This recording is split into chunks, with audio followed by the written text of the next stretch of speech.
আসসালামু আলাইকুম। এই পাখিটা আমি জীবনে প্রথমবারের মতন দেখছি। এটা আজকে রাস্তার মধ্যে ভিজতেছে, উঠতে পারতেছে না। তারপর আমি পাইছি, এখন নিয়ে আসছি। সুস্থ হইলে ছেড়ে দিব, কিন্তু এই পাখিটার নাম কি আমি জানি না। আপনারা যদি কেউ জেনে থাকেন কমেন্টে জানাবেন পাখিটার নাম কি। এই যে দেখেন, পাখিটা অনেক সুন্দর, কিন্তু নামটা জানি না।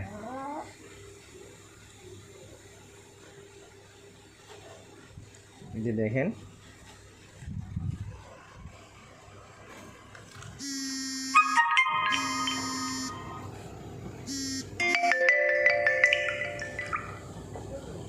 সবাই কমেন্টে জানাবেন পাখিটার নাম কি এবং কি এই পাখিটার কি কি খাবার দিতে হয়।